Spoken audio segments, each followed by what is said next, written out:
Primeiro ao Eline e ao Cie, que não puderam estar aqui, né? O Cie teve que viajar. Ao Davi, que deu a mão nesse momento final aqui, na preparação dessas fichas e tudo mais, e que eu tive o prazer de conhecer hoje. Bom, antes de começar a apresentação, eu queria fazer duas observações de caráter, digamos assim, a título de esclarecimento. Bom, primeiro é que eu vou meter o pau na esquerda.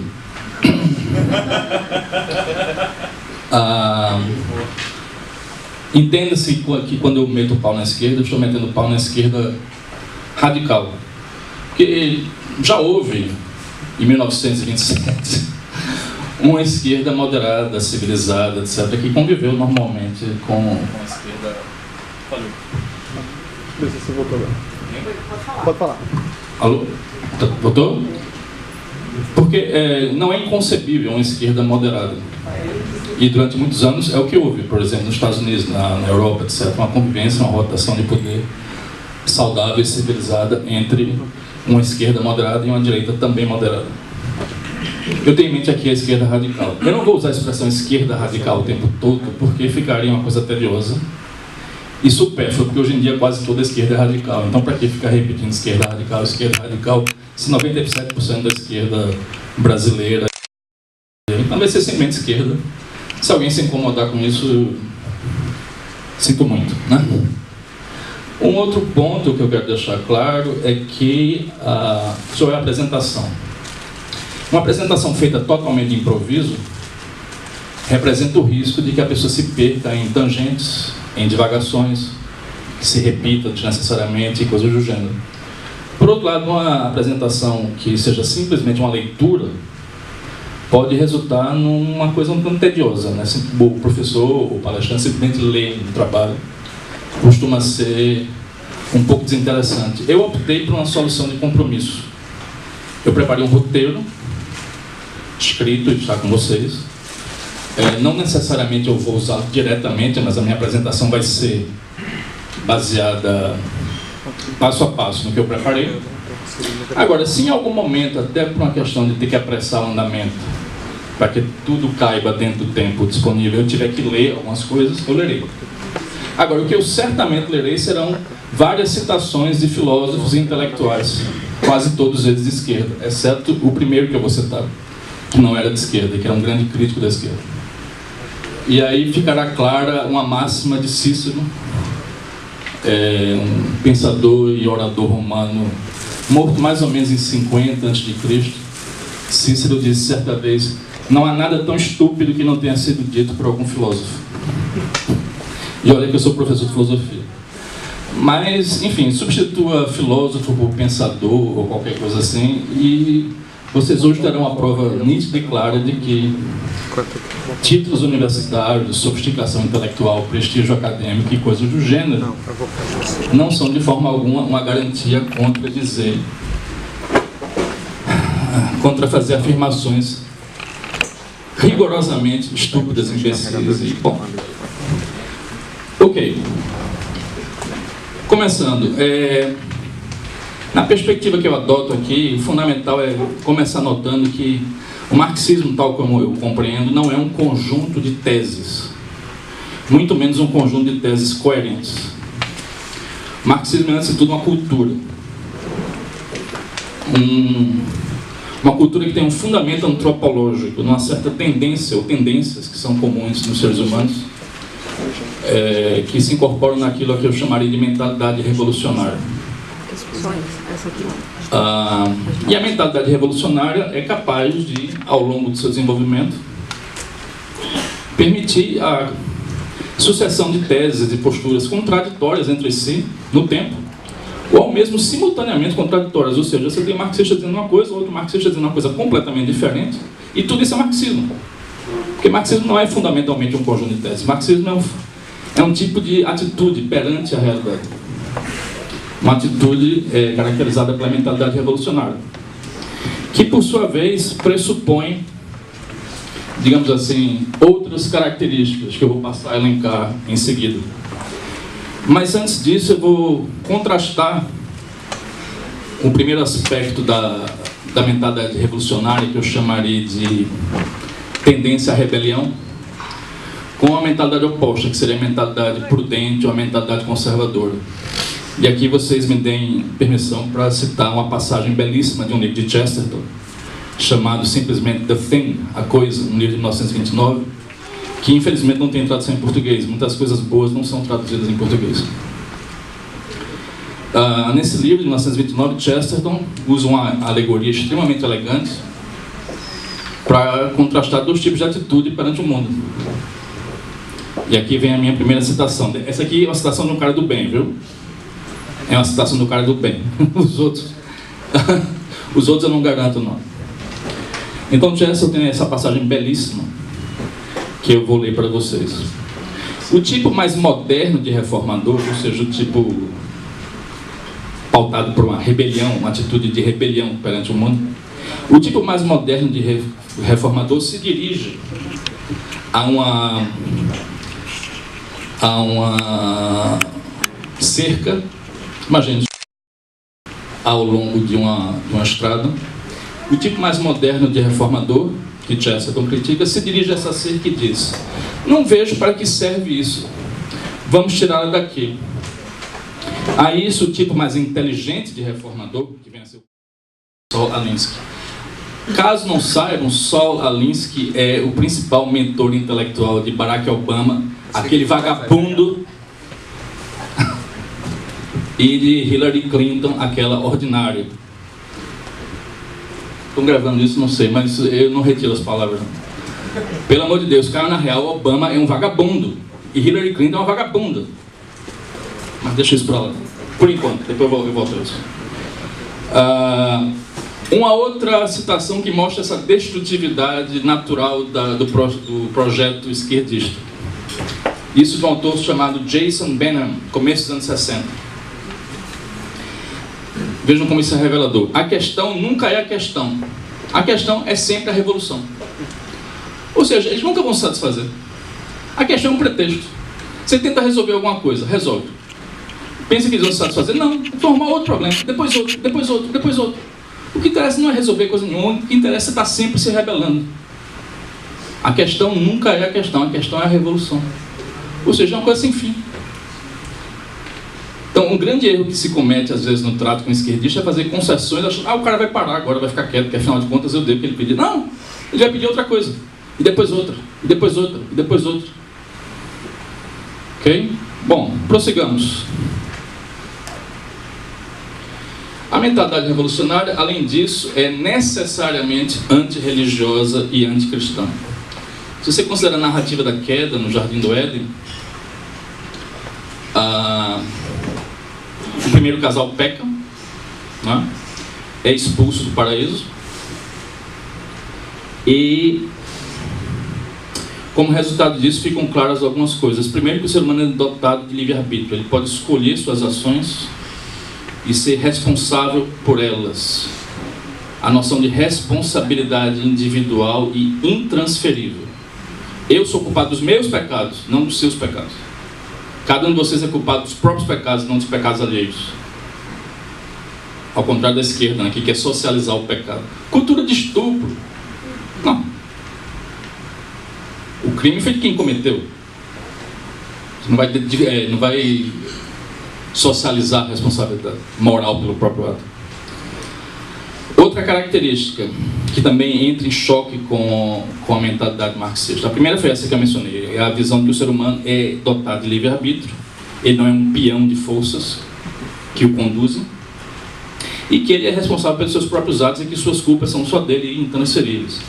Uma outra característica é que o cristianismo rejeita terminantemente qualquer noção de utopia terrena. Não é à toa que no Jardim do Éden, depois que o primeiro casal é expulso, é colocado um anjo na frente do paraíso, com uma espada flamejante, que simboliza o quê? Olha, eles não vão voltar para lá. Eles tiveram a chance deles de paraíso, não vão voltar.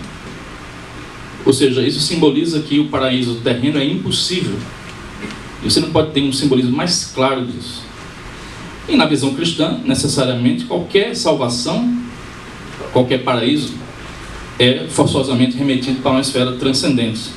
O paraíso não é desse mundo. O paraíso, para quem tenha merecimento, ao menos, pertence a uma outra ordem, a uma outra esfera. Ora, Ora, isso é exatamente o oposto do que o cristão pensa, não? O cristão pensa que as culpas... os marxistas pensam que as culpas são do sistema, são da sociedade, não são individuais. A não ser se você é coxinha, aí a culpa é sua, só sua, você tem que ir para o paredão moral, ou físico, ou real, aí não tem, aí é você mesmo, não adianta dizer que a culpa é da sociedade. Mas fora isso, qualquer culpa você transfere, a culpa é da sociedade, a culpa é do patriarcado, a culpa é do machismo, a culpa é disso, a culpa é daquilo. E o socialista tem aquela ideia de que o ser humano pode ser melhorado. Trotsky dizia absurdamente que no futuro qualquer varredor de rua vai ter o mesmo gênio de um Leonardo da Vinci, que é uma maluquice completa, né? Obviamente. Se falava na União Soviética no Homo Soviéticos, o homem soviético. Será um novo tipo de homem, como se fosse possível ao socialista mudar a própria natureza humana. Isso é completamente absurdo. Um outro aspecto da mentalidade revolucionária que eu menciono em seguida é que a mentalidade revolucionária é gnóstica. O gnosticismo era uma heresia já presente nos primeiros tempos do cristianismo, segundo a qual algumas pessoas especialmente dotadas, alguns intelectuais, gnósticos é grego, uma das traduções é intelectuais. Os gnósticoi, que seria o plural de intelectual, os intelectuais, pessoas dotadas de um conhecimento, uma gnosis, teriam a capacidade de ver a verdade e de conduzir os outros a um paraíso, à redenção. Ou seja, exatamente o que é o esquerdismo? É achar que um punhado de intelectuais e líderes, Lenin deixa isso claríssimo, que um punhado de pessoas vai conduzir todos os outros à redenção terrena, que o próprio povo não sabe o que é melhor para si. Quem sabe é o líder revolucionário. O que é a ideia mais estúpida que alguém pode pensar, né? Quer dizer, só eles é que sabem o que é bom, ninguém mais sabe. Ora, isso é rigorosamente absurdo. Ok. Além do mais, embora aqui não tenha tempo para citar fontes, etc., há toda uma literatura que demonstra que o próprio surgimento do capitalismo só foi possível em meio a um caldo de cultura cristão. E ao contrário do que Max Weber dizia, isso não é especificamente do protestantismo, mas do cristianismo desde suas origens. O tipo de virtudes morais que o cristianismo preconiza é que tornou possível a emergência do capitalismo. No sentido aqui em que eu estou usando, a mentalidade revolucionária tem como alvo principal o cristianismo. E só por tabela o capitalismo, que é um sistema vigente nos países, em grande parte dos países do mundo cristão atualmente. Mas a rebelião principal é contra o cristianismo porque sustenta esse sistema econômico. E é uma rebelião, de certa forma, contra a própria natureza humana. E é uma rebelião pela própria rebelião. Eu gosto de dizer que o esquerdismo é como que uma revolta contra a natureza da realidade, contra a própria estrutura da realidade. Ok. Mas como é que se passou do... Isso me leva ao meu segundo ponto. Como é que se passou do marxismo clássico ao marxismo cultural? Primeiro a gente tem que entender algumas características do marxismo clássico. A primeira que vale mencionar é o chamado determinismo histórico. O marxista clássico acreditava que a história procede de acordo com certas leis e que vai levar inelutavelmente a certos resultados. Pode demorar, pode não demorar, mas vai chegar um dia, por exemplo, vai haver o socialismo, líquido e certo para eles. Quanto tempo, não se sabe, mas eles acham que a história é determinada de acordo com leis inelutáveis de desenvolvimento. Isso é chamado de historicismo. O marxismo não é a única teoria historicista, mas é uma delas. E é, evidentemente, uma teoria completamente absurda. Eu acho que a história é simplesmente o que acontece. Evidentemente, você tem que explicar o que acontece. Mas a história não tem leis, a história não tem um resultado pré-determinado. A visão de que a luta de classes é o motor da história, Marx deixa isso claríssimo. No caso seria a burguesia e o proletariado. E ainda uma teoria, aliás, completamente absurda, indefensável, conhecida como materialismo histórico, segundo o qual a base econômica da sociedade, a base material, seria o fundamento de tudo que acontece na esfera cultural. Então, digamos, o que as pessoas pensam nas suas concepções religiosas, no mundo do direito, no mundo da educação, no mundo dos valores, dos hábitos, dos costumes, da ciência. Enfim, toda a esfera cultural seria, em última análise, determinada pelo que se passa na base econômica, no chão, digamos assim, material da humanidade, as relações econômicas. O que é uma teoria estúpida. Alguém me diga como é que se explica a escolástica a partir de uma base material. Alguém me diga como é que se explica a patrística a partir de uma base material e econômica. Alguém me diga como é que se explica o surrealismo a partir de uma base material. A teoria é tão imbecil que meu Deus. Bom, quando o marxista é confrontado com esse tipo de crítica, ele gosta de dizer que, em última análise, a base é material, mas em última análise eles nunca especificam o que seja. E aí fica nisso. Enfim, a teoria é insatisfatória. Há um punhado de teses econômicas completamente desacreditadas hoje em dia, como a teoria do valor do trabalho e a teoria da extração da mais-valia, que já se demonstrou que são teorias equivocadas. E aqui é central para a passagem ao marxismo cultural, a convicção de que haveria uma pauperização crescente da classe operária, os operários, os pobres, os camponeses ficariam cada dia mais pobres e miseráveis, até o ponto que levaria a uma ruptura brutal contra a burguesia, destinando a burguesia e instaurando o comunismo concebido como um paraíso terreno. É desnecessário dizer que isso não aconteceu. Onde foi tentado, resultou em catástrofe. Em outros lugares não chegou a acontecer. E havia ainda a crença, Marx é muito claro quanto a isso, e Lenin acreditava piamente que isso haveria de ocorrer, de que o proletariado não tem pátria. O proletariado estaria, segundo eles, ligado por relações de solidariedade internacionalista. Um proletário inglês é mais irmão, ou tem mais afinidade com um proletário alemão, por exemplo, do que ele teria com um burguês do seu próprio país. Então, o que é que os marxistas pensavam? Isso ficou claro na Primeira Guerra Mundial. Que, diante da perspectiva da guerra, as classes trabalhadoras desses países, em vez de lutarem pelos seus próprios países, ou abraçariam o pacifismo, cruzariam os braços, ou destronariam as respectivas burguesias, dando início à Revolução Mundial.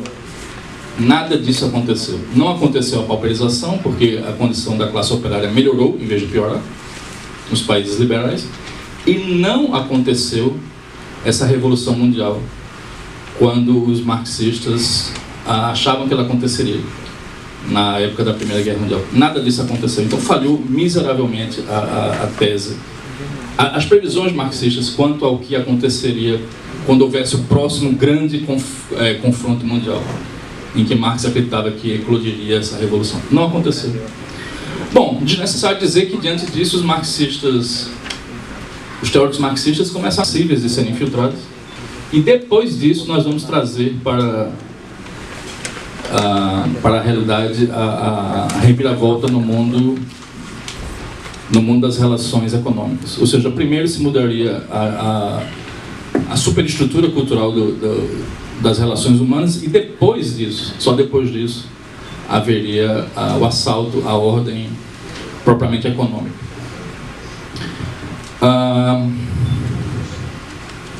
Muito bem.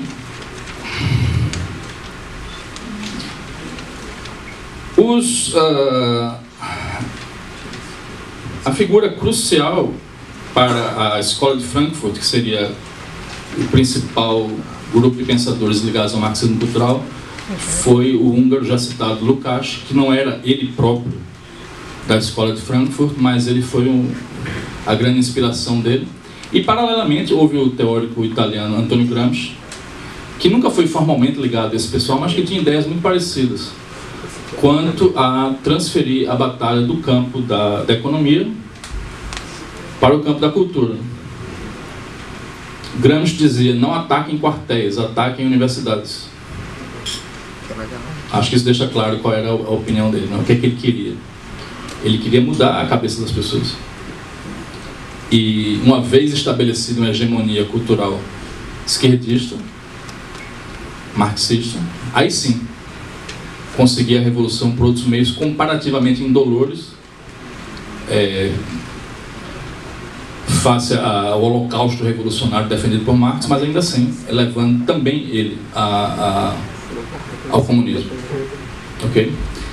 Portanto, numa outra perspectiva, agora uma luta transferida para o plano cultural e já não mais uma luta direta, armada, contra o inimigo burguês. Bom, algumas pessoas ligadas à escola de Frankfurt: Max Horkheimer, Theodor Adorno e Herbert Marcuse. Eles perceberam que o capitalismo pressupunha um enraizamento de milênios na herança cultural do Ocidente, especificamente na herança judaico-cristã. Esse foi o grande inimigo deles. O capitalismo é um inimigo, por assim dizer, por tabela. A esfera cultural teria que ser tomada. E, aqui outro ponto que se faz necessário notar, visto que o proletário tinha se aburguesado, tinha melhorado de vida, seria necessário achar, aspas, outras vítimas. Essa é uma expressão do filósofo inglês Roger Scruton. Os marxistas tiveram que achar outras vítimas para fazê-las de massa de manobra para seus propósitos revolucionários.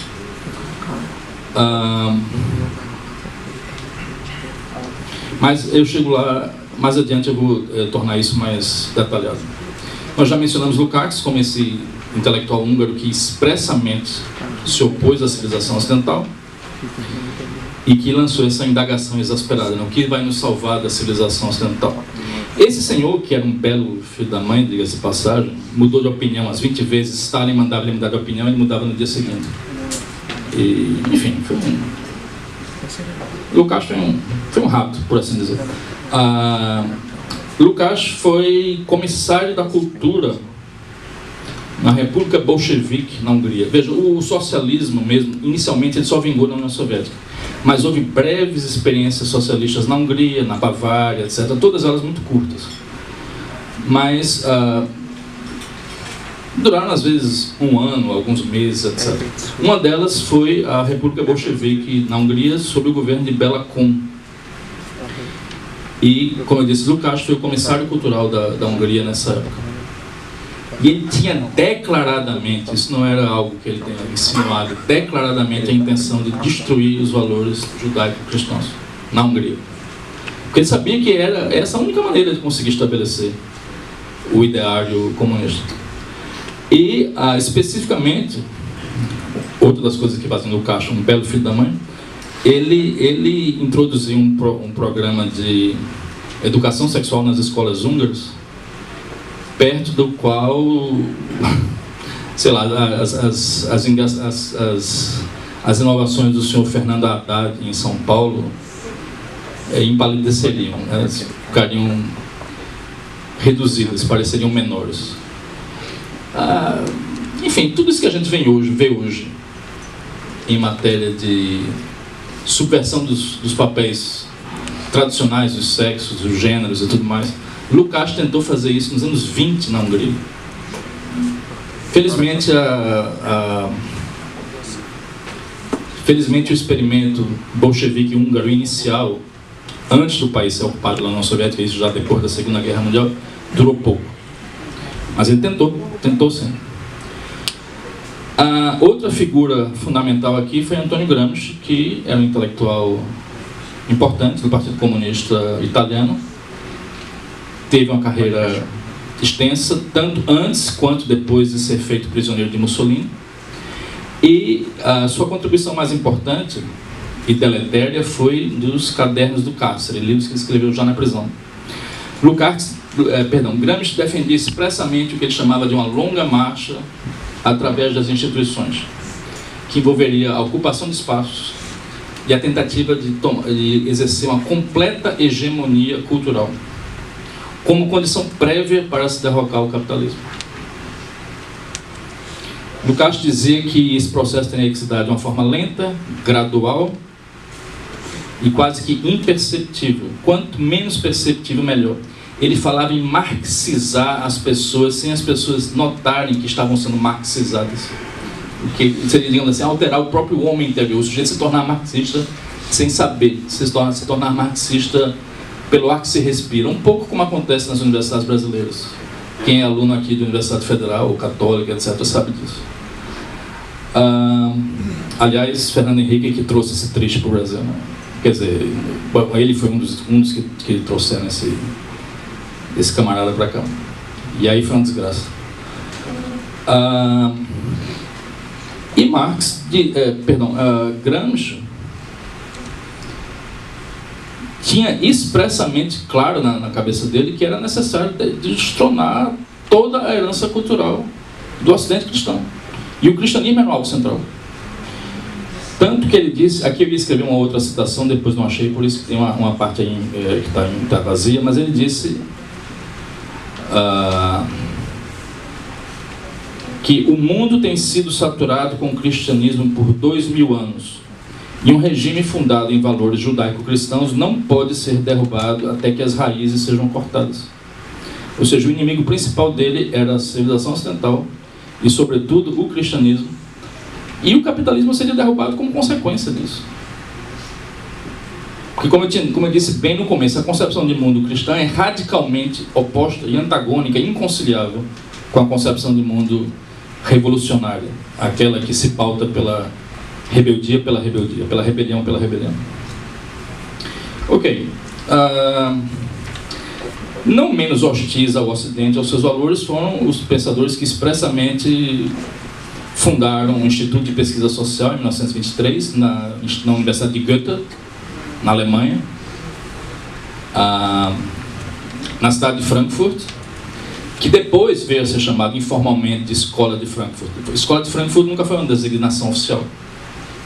Houve um Instituto de Pesquisa Social em Goethe, na Universidade de Goethe, e esse pessoal teve que fugir da Europa quando Hitler subiu ao poder em 1933 e foram para Nova York e se estabeleceram, a maior parte deles, na Universidade de Columbia, nos Estados Unidos. A maior parte voltou com o fim da guerra. De importante mesmo ficou Marcuse, que depois veio a lecionar em outras universidades e se tornou o guru da nova esquerda. Eu vou falar mais de Marcuse mais detalhadamente daqui a pouco.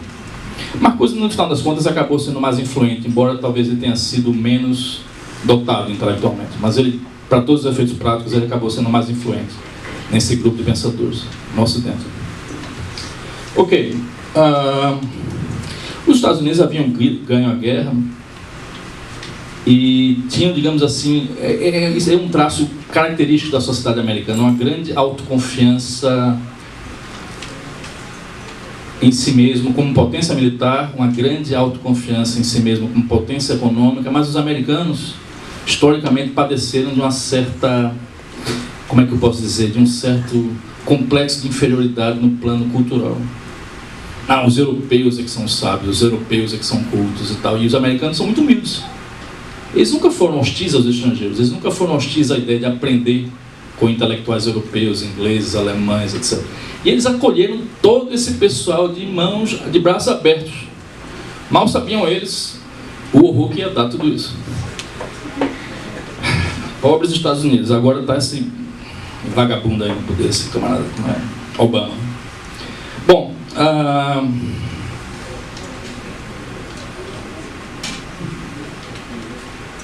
Horkheimer tem alguns textos em que ele fala expressamente de subverter a ordem familiar. Ele achava, por exemplo, que um filho ter o respeito normal devido ao pai e acatar a autoridade moral e intelectual do pai era uma aberração. Seria como que algo que prefigurava uma estrutura autoritária semelhante ao fascismo. Fascismo? Tá louco, né? Aliás, por falar em fascismo, uma das obras mais perniciosas desse pessoal todo da Escola de Frankfurt é uma obra conjunta de 1950 chamada A Personalidade Autoritária, que é uma obra parcialmente empírica. Eles fizeram vários questionários com cidadãos americanos comuns acerca de temas como família, patriotismo, livre iniciativa, etc. E por aí vai. Enfim, as bases normais da vida americana. Se o entrevistado se manifestasse de alguma forma simpático, digamos, à família tradicional, o que é que eles diziam? esse sujeito tem tendências autoritárias, potencialmente fascistas. Eles faziam isso literalmente, por incrível que pareça. Ou seja, o que era normal passou a ser visto por eles como aberrante. E eles passaram a ensinar isso como se fosse aberrante. O sujeito dizer que tem a boa pátria, que estaria pronto para defendê-la numa guerra, personalidade autoritária, segundo esse pessoal, ou de fascismo para esse pessoal da escola de Frankfurt. Tudo para eles era fascismo, menos o fascismo, do qual, na verdade, eles se aproximam mais. Ou seja, um horror completo, né? Bom, mas, assim, convém notar que enquanto eles viam nos Estados Unidos o país mais livre que a humanidade já conheceu, um monstro autoritário prestes a cair no fascismo a qualquer momento, todos esses senhores, sem uma única exceção, foram completamente omissos em relação ao que estava se passando, digamos, na União Soviética, naquele mesmo ano de 1950, em que milhões de soviéticos padeciam de fome, frio, violências as mais diversas, agressões de todo tipo possível e imaginável no Gulag, né, que era a rede de campos de concentração soviéticos. Foram absolutamente complacentes com um regime, esse sim, verdadeiramente autoritário e com claras afinidades ao fascismo, ao passo que viram na sociedade americana um fascismo rigorosamente inexistente. Obviamente isso não ia dar bem, não? Isso não ia dar bons resultados, não ia dar bons frutos, e na verdade deu frutos absolutamente trágicos. Mas passemos a Marcuse, porque ele... Marcuse é o sujeito que acaba sendo o mais responsável, digamos, por essa praga que é o politicamente correto, entre outras pragas que nós vamos mencionar aqui. Marcuse se tornou notável por 3 grandes contribuições, que eu pus aí entre aspas, com intenção, obviamente, sarcástica, né? Que não foram contribuições de espécie alguma, na verdade foram verdadeiras violências contra a sociedade americana, em particular, que o recebeu de braços abertos, muito carinhosamente, ouviu as suas loucuras e fingiu que não era um louco, e contra o Ocidente em geral. Uma ideia fundamental em Marcuse era criar uma cultura de vitimização de minorias, quer fossem real ou apenas supostamente oprimidas, e usar essas minorias como peões, como massa de manobra para uma mudança revolucionária. Tinha ainda uma concepção de tolerância completamente invertida, completamente absurda, que eu vou mencionar logo mais, e ainda foi Marcuse teve um papel absolutamente central nisso, de um hedonismo sexual absolutamente desenfreado, que veio desembocar na revolução sexual e todas as suas consequências, nem sempre felizes, né? Ok, primeira aspas, contribuição de Marcuse. Marcuse fala numa coalizão de oprimidos. E aí vale tudo. Oprimidos, de fato, oprimidos em tese, falsamente oprimidos, não interessa. O importante é colar num certo grupo ou numa certa minoria a pecha de oprimidos e usá-los como massa de manobra para os seus fins. De realizar uma mudança revolucionária. Então, entre esses grupos, Marcuse identificaria, por exemplo, mulheres, negros, homossexuais, estudantes. Foi o caso no maio de 68, né? Os estudantes eram as vítimas ali naquele contexto. Mas notem, essas minorias só eram importantes para Marcuse na medida em que eles fossem passíveis de ser instrumentalizados pela esquerda. Imagine se um sujeito é um negro conservador. Marcuse estava se lixando para um negro conservador, ou um homossexual conservador, ou uma mulher conservadora. Não, essas minorias tinham valor para eles apenas expressamente na medida em que aceitassem valores da própria esquerda. Ou seja, ele criava uma espécie de monopólio do preconceito. Só é preconceito quando a gente disser: se a vítima for um negro de esquerda, isso é uma coisa horrorosa. Se a vítima for um negro conservador, que não tem nada a ver com a esquerda, aí a gente silencia. Não é bem parecido com o que acontece na esquerda brasileira, não? Com relação a negros, com relação a homossexuais, com relação a mulheres, etc. Cristãos, tudo mais. Bom, E aqui é preciso desfazer um mito, já que a gente falou de minorias. Os esquerdistas americanos gostam de ostentar como uma espécie de galardão, de glória, o movimento dos direitos civis associados a Martin Luther King, né, que de fato foi um movimento extremamente nobre em sua origem e que resultou na igualdade de direitos civis para os negros. E evidentemente isso foi uma conquista da sociedade americana e do mundo todo, na verdade. Só tem uma coisinha, tem uma surpresa aqui talvez para alguns de vocês. A esquerda teve muito pouco a ver com isso. Pelo menos a esquerda radical não teve nada a ver com isso. Tradicionalmente, o Partido Democrata, que hoje é um partido maciçamente de esquerda, é que foi ele, Partido Democrata, o partido da escravidão, da segregação racial. Partido Democrata. Não os republicanos, supostamente ricos e malvadões e capitalistas, não, o Partido Democrata é que esteve associado a tudo isso.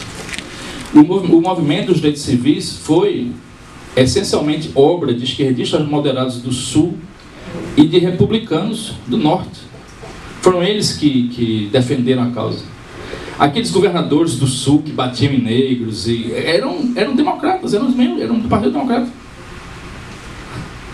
E hoje em dia o Partido Democrata posa como o grande defensor das minorias nos Estados Unidos. Então eles fizeram uma completa inversão do que de fato foi a realidade histórica.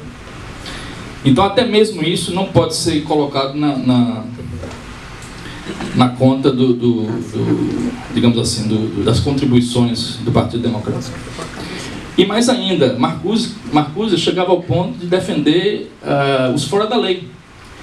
O simples banditismo, que obviamente deve ser encarado com a repressão policial pura e simples, o simples banditismo era visto também como uma agência de mudança revolucionária, desde que, mais uma vez, servisse à esquerda. Então, por exemplo,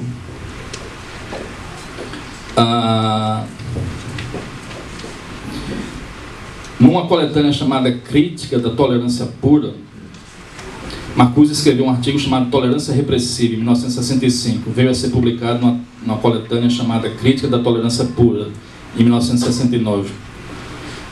Marcuse deixa claro que ações como a dos Panteras Negras, um movimento negro extremamente radical que cometeu verdadeiras barbaridades, assassinatos e crimes os mais diversos, e ações como os do grupo chamado Weatherman, que foi responsável por 72 atentados à bomba nos Estados Unidos, nos tumultuados anos 60 e começo dos anos 70. Segundo eles, esses atos, e aqui eu leio, se eles, os grupos mencionados, usam de violência, eles não estabelecem uma nova onda de violência, mas tentam romper a já existente. Ou seja, ele está justificando esse banditismo revolucionário, porque supostamente a sociedade americana é uma coisa terrível e pavorosa, e o sujeito de lançar uma bomba no Capitólio é a coisa mais linda do mundo. Por falar em lançar uma bomba no Capitólio, quem fez isso foi um sujeito chamado Bill Ayers, que, quem aqui não sabia, fique sabendo, também é um dos mentores de Obama. Como é mentor de Obama, um vagabundo, um clérigo de uma igreja que Obama sempre frequentou, chamado Jeremiah Wright. É porque depois, obviamente, vocês não vão ouvir isso na Globo News, né? Nem na CNN. Vocês não vão saber pela CNN que o mentor intelectual de Obama e de Hillary foi Saul Alinsky. Nem que ele era amigo do peito de Bill Ayers. Nem que ele frequentava a igreja do pastor Jeremiah Wright, que bradou do púlpito God damn America. Deus condene a América, não God save America, que é o que os americanos dizem sempre, né? Mas God damn America. Obama frequentava essa igreja durante anos e anos e anos e anos e anos como membro fiel. Depois que ele se lançou candidato à presidência americana, a imprensa finge que isso nunca existiu. Não, ele apenas minimiza uma coisa. A própria Fox News é muito discreta em relação a tudo isso. Aliás, a imprensa, de modo geral, não vale nada. No Brasil nem se fala. Hoje em dia, as melhores fontes de informação são na internet, né? Você tem que catar alguma coisa que mereça alguma confiança. A Fox News ainda tem umas coisinhas aqui que salvam-se. Ok, a segunda contribuição, novamente, entre aspas.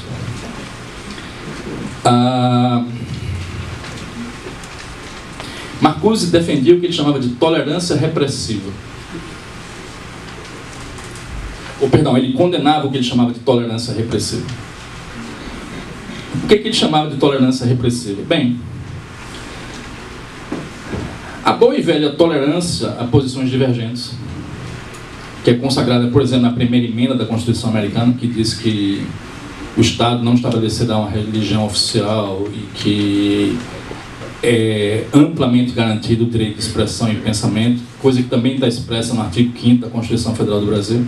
A tolerância para quaisquer posições, sejam de esquerda, sejam de direita, quaisquer que forem, desde que o ato de exprimir opiniões nessas correntes não seja em si mesmo criminoso. Por exemplo, quando há incitação à violência, enfim, obviamente quando há incitação à violência, a liberdade de expressão não pode ser incondicional, porque nesse caso a expressão é usada para cometer um crime. O mesmo vale para atos como calúnia, etc. Se bem que nesses casos a lei só pode ser acionada a posteriori e exclusivamente pela pessoa real ou supostamente ofendida. Ok, então essa é a tolerância da sociedade americana. Sempre foi, desde 1700 e, sei lá, 80 e... Quando foi a Constituição, meu Deus? 87, 1787, acho que é isso. A Constituição, não a independência, que foi em 1776. A Constituição, salvo engano, é de 1700... Perdão? 1981. Hã? 81. A brasileira é 88. Não, a americana. Acho que é de 1787. Mas isso é detalhe. O Bill of Rights, né? A Bula de Direitos.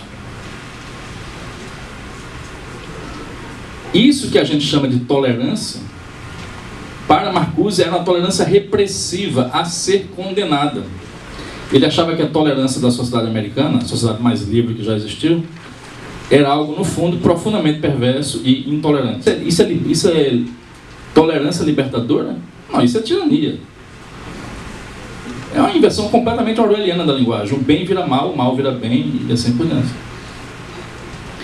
No lugar da tolerância repressiva, como eu já disse, Marcuse preconizava a tolerância libertadora. E ele dizia expressamente que deveria haver intolerância contra os movimentos da direita e tolerância aos movimentos da esquerda. Ele diz isso com todas as letras. Ora, tolerância é tolerância para todo mundo, né? Desde que respeitados os limites da lei. No entanto, ele ideologiza essa questão da tolerância e diz que deve haver tolerância para um campo ideológico e deve haver intolerância para outro campo ideológico.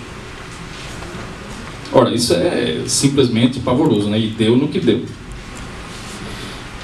Então, prontamente você vai entender que Marcuse, na verdade, não teria nenhuma palavra de simpatia para um negro, estudante, um gay, etc., se, porventura, esse negro, estudante, gay, mulher, a minoria que for alguém que não pense como ele, que não pense segundo a agenda esquerdista. Que é exatamente a mesma coisa que existe no Brasil hoje em dia, não? Qual foi a feminista que protestou quando, aspas, filósofo de São Paulo, Paulo Giraldelli, disse que a jornalista do SBT, Raquel Sherazade, merecia ser estuprada?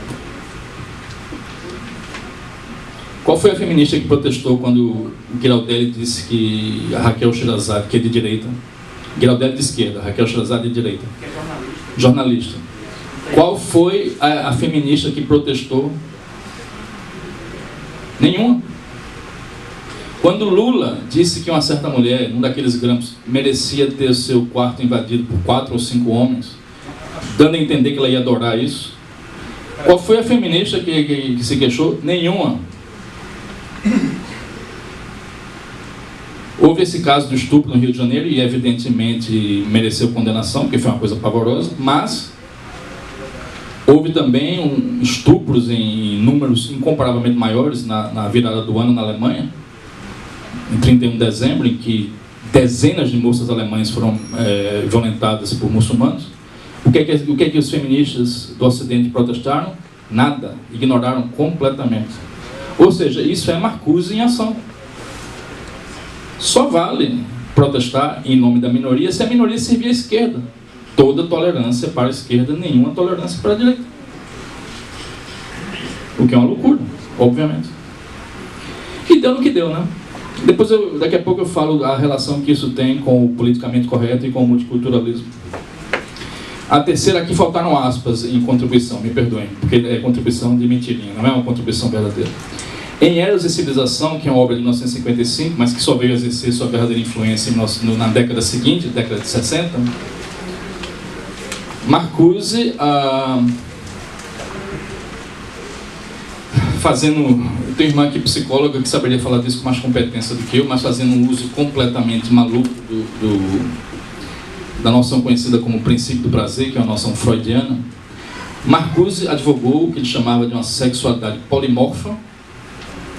No fundo significaria, com perdão da palavra, uma putaria, não? E ele dizia expressamente que deveria haver a maior redução possível do tempo gasto com o trabalho, com vistas à completa erotização da personalidade. Completa erotização da personalidade. O ser humano é só sexo. É tudo isso que o ser humano é. O ser humano é só sexo. A personalidade humana se resume a isso. Eu não creio que seja desejável para começo de conversa. E também não é factível, né? É completamente inviável, é uma loucura. Imagina se todo mundo ficasse em casa, na cama, transando o dia todo. Quem é que ia trabalhar? Ia ser o caos. Ia ser uma coisa absurda, completamente louca. Aí você vê, quantos intelectuais eu citei aqui? Já citei vários, né? Quantos deles disseram coisas sensatas? Eu que, pelas minhas contas, 2. O resto, tudo da esquerda, só falou besteira, né? Sobretudo Gramsci, Lukács, Walter Benjamin, que diz uma insanidade, Alinsky, enfim, Adorno, Horkheimer, Marcuse, que era doido de pedra, num caso de internação hospitalar, enfim. Marcuse nem se fala. Ok. Vamos agora estabelecer uma ponte do marxismo cultural ao chamado politicamente correto. Deve ser mais ou menos óbvio a essa altura, não? A partir do momento em que você tem minorias que cabe defender a todo custo, quer sejam minorias de fato oprimidas ou apenas supostamente oprimidas, automaticamente se cria uma polícia de pensamento. Qualquer coisa que se diga que possa ser vagamente ofensiva para uma dita minoria é automaticamente vista como algo de pavoroso, como uma ofensa terrível. Nos anos 60, Nelson Rodrigues se referia carinhosamente a Didi, que foi um craque do Botafogo, como era mesmo? Marinho que deve saber isso. O príncipe etíope. Será que ele teria liberdade para fazer isso hoje em dia ou seria taxado de racista ou qualquer coisa assim? Poderia ser achincalhado, né? Aliás, eu acho que os Trapalhões hoje em dia não passariam jamais, né? Porque era um humor que envolvia um negro, um efeminado e um cearense. O humor, o politicamente correto, praticamente criminaliza o humor, né? Por isso que hoje em dia nada tem graça no humor brasileiro, praticamente. Com raríssimas exceções. Hein? Ia ser criminalizado hoje, né? Porque aquilo ali tudo é em cima de estereótipo, de judeu, de não sei o que lá, tá. Aí você queria que cada uma daquelas brincadeiras vire uma questão, oh meu Deus. Por exemplo, eu tenho imensa simpatia pelo povo judeu. Eu sou judeófilo convicto. Aí eu vou fazer um escândalo porque tinha um personagem lá, Samuel Berenbaum, sei lá qual era o nome, que era retratado... Bernstein, que era retratado como um judeu sovino. Fazemos qualquer negócio. Eu achava engraçado, não me ofendi em nada. O que pesa é a minha simpatia pelo povo judeu. Assim como os outros grupos lá faziam piada com corintiano, faziam piada com tudo, né? E de modo geral a gente achava divertido aquilo ali. Hoje em dia, provavelmente seria proibido. Em nome da correção política. Os homossexuais, né? Como é aquele? Seu peru. Pito bicho também de Zorra Total. Hoje em dia, esse tipo de humor provavelmente seria proibido. Por causa dessa política de pensamento, né? Quer dizer, você... hoje ele não faria isso, né? Porque ele mudou de lado, por assim dizer. Alguma coisa a ver com a Lei Rouanet, talvez. Tá. Então surgiram essas coisas imbecis, por exemplo, se evita nos Estados Unidos hoje usar a palavra black. Mas se um sujeito é black, qual é o problema de chamar ele de black? Eu tenho que chamar de Afro-American. Mas digamos que ele seja black, mas ele não venha da América, ele tenha vindo do Caribe ou de qualquer outro lugar, mas é Afro-American. Mas que coisa imbecil. Aí digamos, eu tenho um amigo negro que eu chamo ele de negão. Ele não tem nenhum problema com isso. Aí vamos dizer que alguém se ofende porque eu chamei Eustáquio de negão. Tenha essa paciência, né? Isso é ridículo. Então veja, e quem é que fica vigiando isso? Certos grupos de movimentos sociais, movimentos negros, movimentos disso, daquilo, outro, que no fundo estão se lixando para essas minorias, como eu já demonstrei aqui com os exemplos que eu dei, e que na verdade usam essas minorias e as supostas ofensas a essas minorias exclusivamente como pretextos para controlar a vida alheia, para controlar o que pode ou não pode ser dito, para aumentar o próprio poder, tipicamente o poder de uma classe de burocratas, em geral nem sequer eleitos. Não é?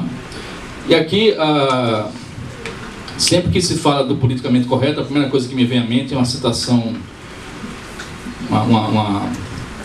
uma sentença notável de um comentarista político americano chamado John Stossel, que ele disse o seguinte: quando ficar ofendido dá poder às pessoas, elas ficam ofendidas mais facilmente.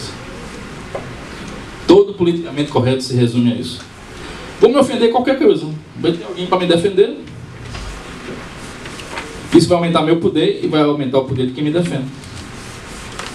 Mas isso sempre é exercido quando a minoria suposta ou efetivamente atacada é arregimentada pela esquerda. Tanto é que ninguém se importou quando chamaram Joaquim Barbosa de capitão do mato, que foi racismo, obviamente. Alguém da esquerda protestou? Ninguém. Quando Lula falou o negócio lá tem um vídeo no YouTube, Lula diz que Pelotas é polo exportador de viado. Quem já viu esse vídeo aqui? Você já viu? Lula, polo exportador de viado. Alguém protestou do movimento gay? Não, porque é um cara de esquerda que está cometendo preconceito. Não pode. Não pode quando são os outros, não. E, perdoem o palavrão que eu vou usar agora, mas Ziraldo, essa é gozada, essa é divertida, tem um palavrãozinho no meio, mas vocês vão me perdoar, mas eu vou dizer. Ziraldo, que é de esquerda e, portanto, uma fonte insuspeita, numa entrevista para a revista Playboy, ele disse que certa vez ouviu Lula dizer: das feministas eu quero a bucetinha.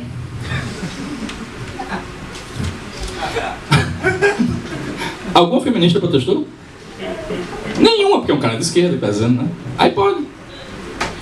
Então, na verdade, isso leva a uma grande chantagem, né? E notem que às vezes a minoria não é afetada, não é atacada sequer enquanto minoria. Por exemplo, nos Estados Unidos é muito comum, sempre que alguém critica Obama, seja pelo motivo que for, por motivos que... Quantas vezes eu critiquei Obama aqui? Várias. Em algum momento eu critiquei por ser negro? Nenhuma. Eu critiquei por ele ser um... Obama é um rato, basicamente, né? Mas eu não critiquei em momento nenhum por ser negro. Eu critiquei porque ele é um sujeito... Ele é um vagabundo de quinta categoria. Do mesmo jeito que no Brasil não dizendo que primeiro vítima porque ele é mulher. Pois é. Não tem nada a ver com isso. Ofender uma arma, né? Ofender vira um pretexto para qualquer coisa. Então notem, sequer tem qualquer coisa a ver com raça, com gênero, etc. Mas o ofendido é negro, é preconceito. Ofendeu Obama porque ele é negro. Prove que foi porque ele é negro e não por alguma outra coisa. Criticou um homossexual por uma razão qualquer. É homofobia. Prove que foi homofobia. E não que a crítica se deveu a alguma outra coisa. Mesma coisa para mulheres, assim por diante. Então isso cria todo um ambiente de chantagem que esse pessoal usa. Aliás, a própria eleição de Obama em 2008 teve muito disso. Se você dissesse não vou votar em Obama, você pode ser racista. Tem que mostrar que não é racista votando em Obama.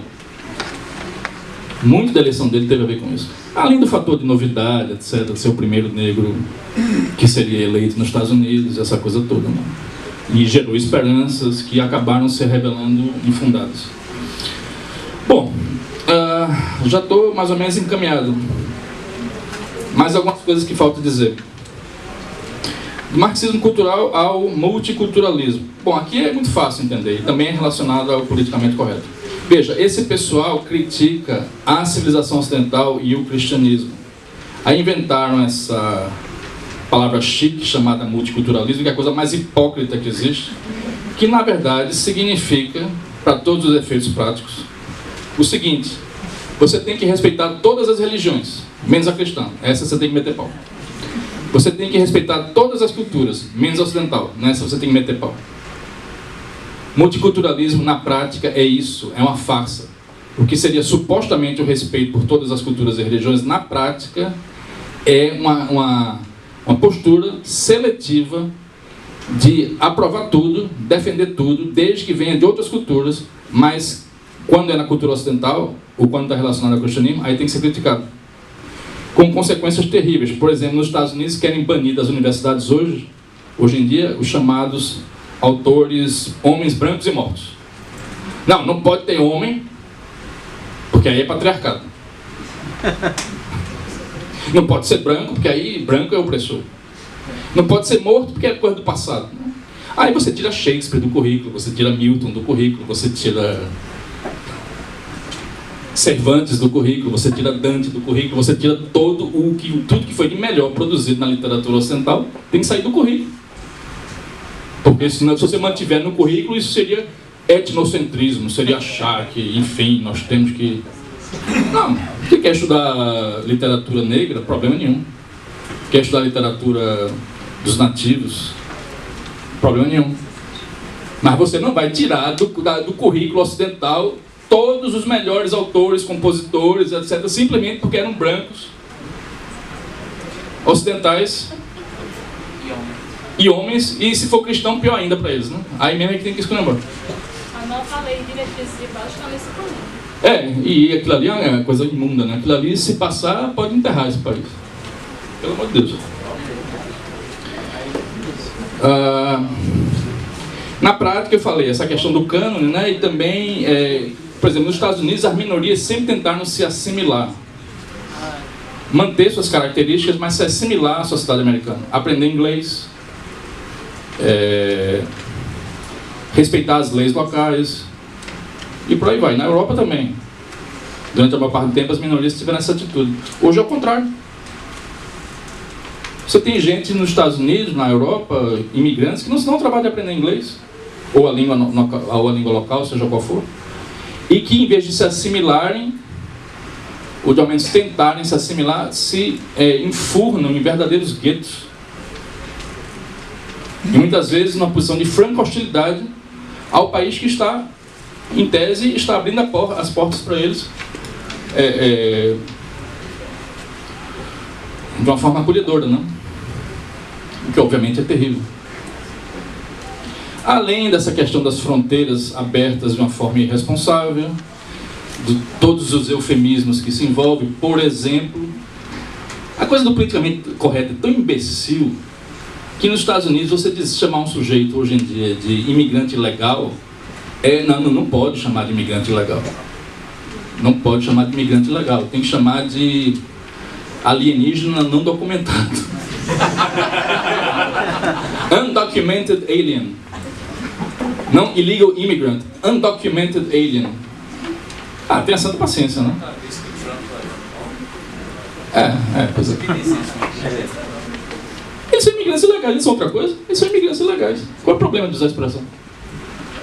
Não, tem que ser undocumented alien. Alienígena não documentado.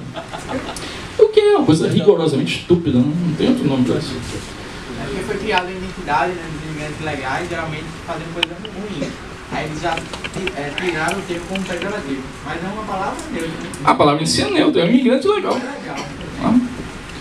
Ok, bom, o que os velhos marxistas, aqui eu já me aproximo do fim, o que os velhos marxistas tiveram a ver com isso? A gente deve frisar o seguinte, embora o marxismo cultural associado a Gramsci, a Lukács, a Escola de Frankfurt, esse pessoal todo tenha sido um movimento ocidental, ocasionalmente financiado pela União Soviética, os marxistas clássicos, aquele pessoal Stalin, Lenin, Stalin, esse pessoal todo, eles sempre entenderam que, paralelamente à tentativa de subverter a ordem no Ocidente através de uma revolução armada, se surgisse o ensejo para isso, eles desde cedo entenderam que teriam também que travar uma batalha cultural.